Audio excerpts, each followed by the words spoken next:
Hello, and welcome back. I am John Stark from MacMovieGuy.com. You've fallen into my channel. It's sort of like falling into a rabbit hole, but today it's a good rabbit hole because we get to talk about John Wick Chapter 4. Let's go. I'm a blind film critic, so I watch this with audio description, and because this is Lionsgate, I had to fucking rent this thing on iTunes. Yeah, my first F-bomb. That's how I feel about things. I have a subscription to Stars. And even though I noted at the end that the audio description was paid for by Lionsgate, which they actually stated at the end, shout out immediately to Jedediah Barton and Deluxe, by the way. Oh my god. You guys need to win awards for this. This is basically audio description of the movie. That's what this is. It's not a John Wick movie anymore. It's just audio description. It's just Jedediah must have seen the script for this and been like, "Really? This is what I do. This is okay. It's pretty thick. Oh, all right. I guess I'll read this." Yeah. I don't think I've ever heard this much narration in a film before, and I think that's a pretty. I'm willing to make that statement. I don't think I've heard this much narration in a film before. Then again, I haven't heard narration for Skinamarink because apparently that exists. However, I haven't seen it made available to me. Nor do I really want to watch that film again, to be honest. But I would imagine that one would have nonstop narration, since there's almost no dialogue in that film. It's also a shorter film, so I take that back. John Wick Chapter 4 is still way longer than Skinamarink, so I think there's still more description. Anyway, thank you for following my train of thought on that one. This is the final John Wick film. I can't really tell you why, but it is the final John Wick film. And there was a post-credit sequence, too. So if you thought this is the final film in the John Wick universe, it's clearly not. They clearly want something else, and they try to set up some other characters here for the future. They are working on the ballerina spinoff as well as the Continental TV series, so they're trying to expand the universe into other things. I don't know how well that's going to work out. I mean, the world is interesting, but I don't know. But I'm going to try to keep this as spoiler-free as humanly possible, except by letting you know that if you are hoping for a Chapter 5, I really don't think that's going to happen.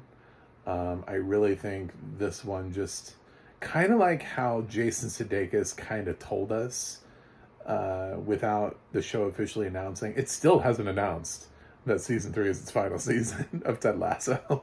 But he was like, it's the final season. If you see how it ends, you'll feel like I don't need more than that. It's kind of like that. Like, what else would you possibly need out of this franchise? Anything else is like, it's like somebody hands you the perfect dessert. And then you're like, this isn't good enough. I need more. And then they're like, fuck it. And they just throw a pizza on top of your, sundae. You're like, what is this? And you're like, I don't know. You wanted more. We already have everything you need on it. Figure we just throw a pizza. Maybe that'll make you happy. Like, okay. It's nonstop action. There's almost no dialogue here. We track the John Wick universe, the various characters. The film does a great job giving a nod to Lance Reddick, who has passed away, and wrapping up his storyline so that way future iterations of the Wick universe don't need to summon him back. Don't need to be like, oh, where is he? Oh, we've recast him with this other gentleman and we're just gonna pretend like it's him. He just kind of goes off in style instead. Yeah, I mean, the other familiar faces show up. We have some new faces here. We've got Bill Skarsgård is playing an annoying French guy who is trying to have John Wick killed. And the legend, Donnie Yen, is back to play yet another fucking blind badass. Like, I don't even understand. This guy's making us all look bad. First of all, that is not my life. Nor was it when he played I Am One with the Force is with me in Star Wars Rogue One. This guy is killing blind representation, because now people are going to expect me. They're going to be like, listen, I saw John Wick Chapter 4. I know what you're capable of. And I'm like, no. I'm not capable of that. I don't think anybody is. This is a fantasy movie. I don't even functionally understand Donnie Yen's blind assassin in this film. I don't get it. Some of it is cool. There's a point in the film where he uses these little devices. This isn't really a spoiler because I'm not telling you where it is. Where he uses the little devices that are like doorbells. So he knows where people are coming from. When assassins are coming into a room, he can tell based on echolocation. I would think it would be so hard to keep on track of that when you have people with gunfights and stuff, and you've got people firing their weapons, and if you're all relying on sound and feeling waves and the room is loud as shit, and then you're also relying on the sound of the doorbells. But he's some sort of master Jedi. He's super daredevil in this film, and he's sort of in the same position as John Wick, where he got called back because he has to protect the ones that he loves. So he's very sympathetic. He's not somebody that... Some of these assassins, you're just like, I don't care who you are. I don't know who you are. I mean, your concept theme idea for being an assassin seems kind of cool, but ultimately we want John Wick to kill you. With Donnie Yen, it's a little bit more different as you learn more about his character. He seems to definitely be in a position where his arm is being twisted, and then you're like, oh, well, do I really want to see this guy die? I don't know. So he's more of a sympathetic villain for John Wick, which is what the series uses to advance his plot and his story and John Wick's story, and sets them up sort of for this course that they're on, where they're gonna obviously boss battle at the end, and you're gonna wonder, like, how does this outcome work out? There's also another character introduced here called the Tracker, who's got a dog, and he's really interesting. He's an interesting character, and how he works within the context of the universe. He feels like a character to me, even though I'm not familiar with the actor. Somebody's probably familiar with the actor. I'm sure that's why he's here. He feels like a character to me that's been brought into this film to have a spinoff called The Tracker. You know what I'm saying? Like, I feel like I don't know why else he's here. Like, he doesn't really contribute so much to the main plot, but he's always around. He feels like a sidekick, but he's not a sidekick. He just feels like one. And you're like, a sidekick to who? Like, he's a very odd character to follow around. I don't think he's the best actor, but I don't think he needs to be. I think he's a compelling character. I think the way they set him up and why he's there and what he's doing. I don't know that I'd watch a whole film based around him, but obviously they want to use him again in something, so there must be a reason for him. He's an interesting character. I'm interested to see what more people think about the Tracker, because he's an odd duck in this show.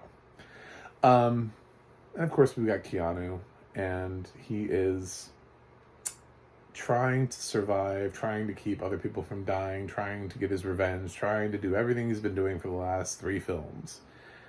Except finally, somebody has given him potentially an out. There might be a way for him to finally get out, for him to finally earn his freedom from the table. And he is pursuing that option. And that's all I can really say, because I can't tell you what the option is. I can tell you it's really dope at the end. And there's a line that's in there that is right before the best moment in the film that I thought was great. I mean, kudos. I won't tell you who says it, but there's a line right before the, I don't know, sort of like surprise. I'll call that the surprise. Not really a twist. But yeah, that was such a great line. That was absolutely the right line for the right moment. I think this is basically like all the other John Wick sequels. I think we started out really good, and the film was really emotionally grounded, and then we kind of got lost in the weeds because he got kind of forced back in, and it just kind of became a never-ending, action series with incredible stunt work, and just a lot of fighting, gun fu. Keanu just giving like all of his body to the performance, allowing people to just, I mean, he's doing his own stunt work here, and he's fighting. I'm sure he's got bruises and hurt things throughout the course of the film. It's the like 2, 3, and 4 are all kind of like the same film. 1 is the one where you're like, okay, it's personal, he's getting revenge, let's get it done. 2, 3, and 4 are like, I thought I was out, they pulled me back in. It has that kind of vibe to it. And because it does, because we start that way with 2, 3, and 4, they kind of feel like they're their own trilogy, because it's him trying to get out of the table, away from the table. It's the universe that they're creating and trying to expand and get you to understand, and it spends the whole time. So it's almost like there's a film and then there's a trilogy after the film. Because 1 doesn't feel like it necessarily needed 2, 3, and 4, but we got 2, 3, and 4, and 2, 3, and 4 feel like the story is being told. We get introduced to a new story in 2 that drags out over 3 and 4. This is long as shit. It's something that needs to be discussed, because too many people just blindly have been like, oh my god, John Wick Chapter 4 is amazing. It's not that amazing. There are parts of it that are amazing, and they're the action parts. But to say that this film doesn't have pacing issues and doesn't need to be cut down or trimmed down, there's no reason for this film to be 2 hours and 45 minutes. It's unacceptable. It's absolutely unacceptable. We have to stop making films that are this absolutely bullshit long. You can't just keep making films longer and longer. The longer you make a film, the harder it is for you to justify the runtime, for you to actually be able to have consistent pacing, instead of peaks and valleys. And this film has peaks and valleys. This film has not even really interesting valleys. It just has moments where it's like, well, I feel like we need to speak. We need to have some dialogue. So we'll have some dialogue. Or this needs to be said in order to further the plot. So we're going to stop and we're going to have a conversation about it. And then we're going to advance the plot. There really isn't that much dialogue in this film. But it does always feel like it's stopping the forward motion every time we have it. So I think there's a better structure for this film, and I think there's a shorter version of this film. I'm not really sure that this is the best representation of Chapter 4. I think the action sequences are amazing, and they go on forever. I mean, some of these action sequences, you could get up and leave the room and the same 2 people could be fighting. Like, by all means, take your potty break. If you come back, the same 2 people are probably still fighting. There's a solid chance in some of the action sequences, because they want to show that people are super skilled. So some of the top characters, so like random people get dispatched easily, right? So like random soldiers that run in the room, they get dispatched. Nobody cares about this guy. But any character that's of any value to the film, who's supposed to be like an excellent fighter / assassin at any level, is always given their due to some extent, and has to, because of that, their fight sequences are a lot longer. Not bad. interesting. I think that the strength of this film is in the action sequences. I think the weakness in the film is when it stops and it slows down, because it's so rapid fire the rest of the time that when we're having these slow meditations on life, it's just like, I don't know, what are we doing here? What are we doing here? What is the scene? Why did we break for this moment? What is happening? I don't need this. No one needs this. This film could easily be 15 minutes shorter without giving up anything. You wouldn't even notice. There could be a director's cut of this film that's 15 minutes shorter. I don't think anybody would notice. So, and I don't think the film would have suffered, and it would feel like the pacing actually just got a little bit better. I understand dramatically cutting this film back probably would have cut out an entire action sequence, but it probably would have also cut out the feeling of that video game level type thing where you have to go from here to here to here to get this thing. You have to accomplish this task to get to this task, which this film kind of has a little bit of that vibe. Before he can get to the boss, it kind of feels like you're following the plot of a video game that only takes 2 hours and 45 minutes to play if you are good at it. So you're on a speed run. That's kind of where this film is. I'm not gonna say it's bad, but some people are like a little too high on this, a little too like, oh my god, it's one of the best films of the year, one of the best films I've ever seen. It should be nominated for Oscars. It shouldn't be nominated for Oscars. I mean, I like the film. If we had a stunt category, absolutely. I would say this probably would win. I haven't seen the rest of the films this year, but I feel pretty comfortable in saying this would win stunts, because this film is stunts. This film just this doesn't win the SAG stunt ensemble, I don't know. I don't know what film could possibly come out that would beat that. But it's so elaborate. So, the stunts are so elaborate. And by bringing in somebody like Donnie Yen, who you know is also doing his own stunt work alongside Keanu Reeves, it's fantastic. I really like Donnie Yen in this, and I like his character. And I don't know why he keeps playing blind assassins.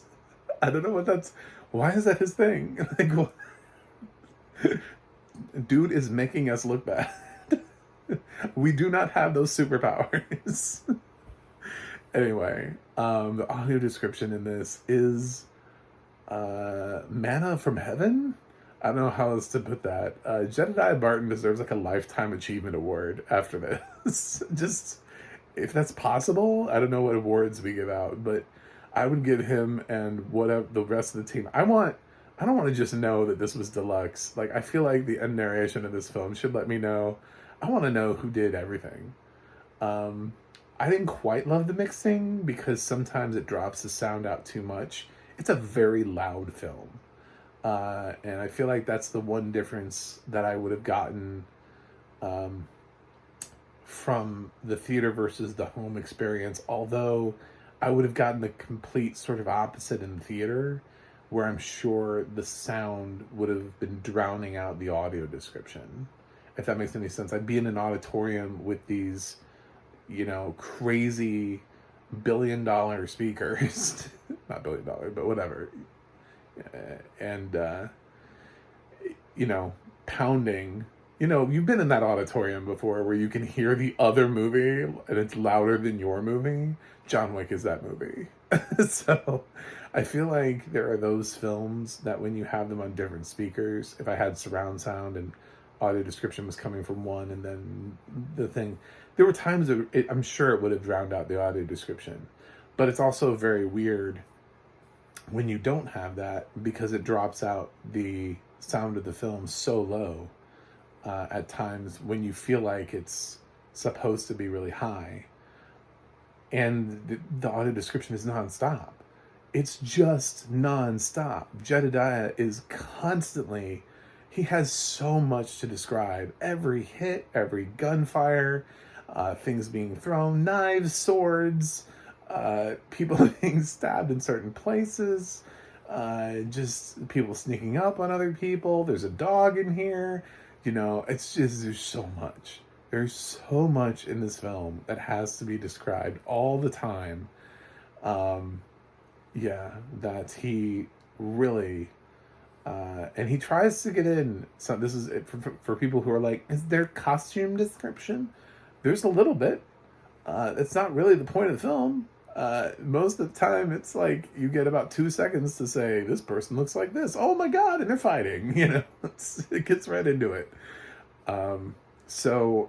You really only get that kind of narration in those quieter moments that I was talking about, where the film's like, we needed this scene.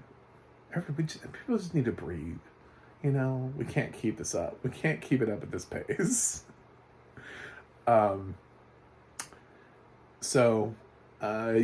It's, I haven't seen the rest of the films this year, but I feel like this should win audio description of the year easily. I can't think of anything else that would win it. I've heard some good audio description, but there's nothing that has ever been to this level. The length of this, the sustainability of the audio description, how long Jedediah has to be committed to the audio description, everything, the team of Deluxe, whoever wrote this, I'm sure it was like one of the longest audio description scripts to write. It's insane. This is an insane film with just buku buckets full of, I don't even know what that term means, audio description. I don't even know how that applies to audio. I don't know how you put audio description inside of buckets, but it has it. So, please, I can tell you right now, this film is unwatchable without audio description. Do not ever try to watch this film without audio description. That's one of the reasons I went ahead and rented it, was because I knew it was Lionsgate. I knew it was going to end up on Stars. It wasn't going to have audio description. I'm not messing around for this film. I didn't watch 3 John Wick films to try to sit through this 4th film at 2 hours and 45 minutes listening to people with random gunfire and things being stabbed. The film will not make sense. Nothing, you will not understand what's going on. This film is basically one giant combat sequence for 2 hours and 45 minutes, with occasionally you get like 30 seconds of people going like, you shouldn't be here. I know. I have nowhere else to turn. I want revenge. And then like they just cut back to action. It's like more fighting. Anyway, that's it. That's my John Wick review. I think this is kind of just, I think I've given I've given 2 and 3 the same grade. And I'm pretty certain I'm going to give 4 the same grade. I think they sit with me in the exact same place. I think 1 is the big film. 1 has the biggest emotional anchor. It balances dialogue, script. It's not so concerned about developing, the future world for them to be able to have all these spin-offs. It just it didn't know it was going to have sequels. It didn't know that there was going to be this big world after it. So it just kind of focused on the film. It focused on one film telling one story to the best of its ability. So I think the first film is still the most special. However, the stunt work in this film is incredible, and the audio description is bar none. This has raised the bar. This is now the most best audio description, most audio description I think I've ever heard. So, with all of that in mind, I'm giving John Wick Chapter 4 a B+. It's not going to be in my top 10 of the year, but just like the other 3, I gave 2 and 3 a B+, and I think this is a B+. They're consistent. The post original, now new trilogy of 2, 3, and 4 that tell a different story than 1. They connect well together, and they're all about the same level. They just don't have the same emotional weight or impact as the first film. So that's all it is. Anyway, I think you'll enjoy it. I think people who enjoy action films will enjoy it. And just because you're blind doesn't mean you can't enjoy action sequences. You can picture what this is like. Although, Donnie Yen, I am nothing like Donnie Yen. I have none of his superpowers. I can't do anything he can do. And he's also not blind. So that probably helps his performance. Anyway, thanks for watching. Thanks for subscribing. And it would have been nice to not have to pay for this and to be able to think, well, I have a Star subscription and Lionsgate. Thank God they have audio description on Stars, so I can just wait for Stars. But unfortunately, Lionsgate does not support audio description on a broader spectrum, and Stars does not support audio description. So we still have some work to do in terms of advocacy. So hopefully you'll continue to subscribe so that I can continue to call out Lionsgate and Stars for not having audio description. And I have a website, MacTheMovieGuy.com. You can follow me on Twitter, Instagram, or Threads at MacTheMovieGuy. You can go to the Audio Description Project, adp.acb.org. It'll let you know what has audio description, where you can watch it. And you can go to the ADNA.org. That's the ADNA.org. And it will let you know the rest of Jediah Barton's career. He's a prolific narrator who's done a ton of things. So you've heard his voice before if you watch audio description. Anyway, thanks for watching. Thanks for listening. And I will see you guys on the other side.